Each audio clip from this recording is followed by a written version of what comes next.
ఆనంద్ దేవరకొండ హీరోగా వచ్చిన cinema gum Gam Ganesha. ప్రగతి శ్రీవాస్తవ, కరిష్మా, వెన్నెల కిషోర్, జబర్దస్త్ ఇమాన్యుయల్ ఇతర ప్రధాన పాత్రలు పోషించారు. మరి ఈ సినిమా ఈ రోజు రిలీజ్ అయ్యింది. మరి ఈ సినిమా ఎలా ఉందో సమీక్షలోకి వెళ్లి చూద్దాం. కథ: గణేశ్, ఆనంద్ దేవరకొండ ఓ అనాథ. తన ఫ్రెండ్ జబర్దస్త్ ఇమాన్యుయల్ తో కలిసి చిన్న చిన్న దొంగతనాలు చేస్తుంటాడు. అటు శృతి, నయన్ సారిక తో బాగా డీప్గా ప్రేమలో ఉంటాడు. అయితే శృతి మాత్రం తనకు బెటర్ ఆప్షన్ దొరకగానే గణేశ్కి హ్యాండ్ ఇస్తోంది. ఈ క్రమంలో జరిగిన కొన్ని నాటకీయ పరిణామాల నేపథ్యంలో గణేశ్ ఓ డైమండ్ దొంగతనం చేస్తాడు. ఆ డైమండ్ కోసం గణేశ్ ఏం చేశాడు? అసలు ఆ డైమండ్ ముంబై నుంచి తెస్తున్న గణేశ్ విగ్రహంలోకి ఎలా వెళ్ళింది? మరోవైపు అదే గణేశ్ విగ్రహంలోకి ఒక 100 కోట్లు ఎలా వచ్చాయి? అసలు ఆ 100 కోట్లు ఎవరివి? ఇంతకీ గణేశ్ లైఫ్లోకి నీలవేణి, ప్రగతి శ్రీవాస్తవ ఎలా వచ్చింది? చివరకు గణేశ్ లైఫ్ ఎలాంటి మలుపులు తీసుకుంది అనేది మిగిలిన కథ. ప్లస్ పాయింట్స్: ఈ సినిమాలో ప్రధాన పాత్ర అయిన గణేశ్ పాత్ర, ఆ పాత్రకు సంబంధించిన డైమండ్ ట్రాక్, అలాగే మరోవైపు 100 కోట్లు ట్రాక్, ఆ ట్రాక్తో ముడిపడిన మిగిలిన పాత్రలు, ఆ పాత్రల తాలూకు పాయింట్ ఆఫ్ వ్యూస్. ఇలా మొత్తానికి గమ్ గమ్ గణేశ సినిమా కొన్ని చోట్ల ఆకట్టుకుంది. ముఖ్యంగా కామెడీ టోన్తో సాగే కొన్ని సస్పెన్స్ సీన్స్ అండ్ ట్విస్ట్లు అండ్ ఎమోషన్స్ వంటివి సినిమాకే ప్రత్యేక ఆకర్షణగా నిలిచాయి.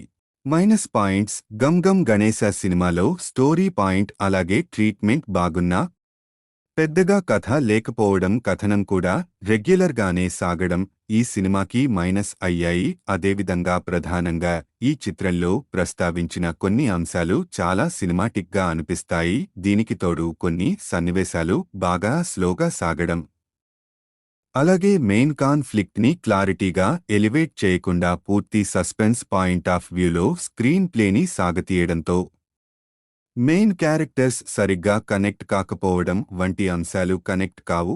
అయితే దర్శకుడు ఉదయ్ బొమ్మిశెట్టి దర్శకత్వ పనితనం సినిమాపై ఆసక్తిని కలిగించినప్పటికీ, అదే విధంగా ఆయన రాసుకున్న కాన్సెప్ట్, కొన్ని సన్నివేశాలు మరియు క్లైమాక్స్ సీన్స్ బాగున్నప్పటికీ కథనాలను కూడా ఇంకా బెటర్ రాసుకుని ఉంటే బాగుండేది.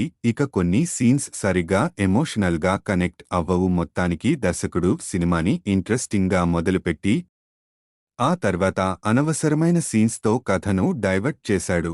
సాంకేతిక విభాగం: సినిమాలో దర్శకుడు ఉదయ్ బొమ్మిశెట్టి చెప్పాలనుకున్న కంటెంట్ బాగున్నా కథనాలు ఆసక్తికరమైన ప్లోతో సాగలేదు. ఇక సంగీత: దర్శకుడు చైతన్ భరద్వాజ్ సమకూర్చిన పాటలు బాగున్నాయి. ఆదిత్య జవ్వాది. సినిమాటోగ్రఫీ విషయానికి వస్తే లొకేషన్స్ అన్ని న్యాచురల్ విజువల్స్తో ఆకట్టుకోగా, ఆదిత్య జవ్వాది వాటిని తెరకెక్కించిన విధానం కూడా ఆకట్టుకుంది.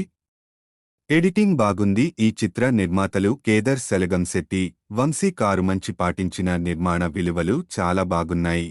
తీర్పు: గమ్ గమ్ గణేశ అంటూ వచ్చిన ఈ క్రైమ్ కామెడీ సస్పెన్స్ డ్రామాలో కొన్ని సీన్స్ ఆకట్టుకున్నా సినిమా మాత్రం మెప్పించలేకపోయింది.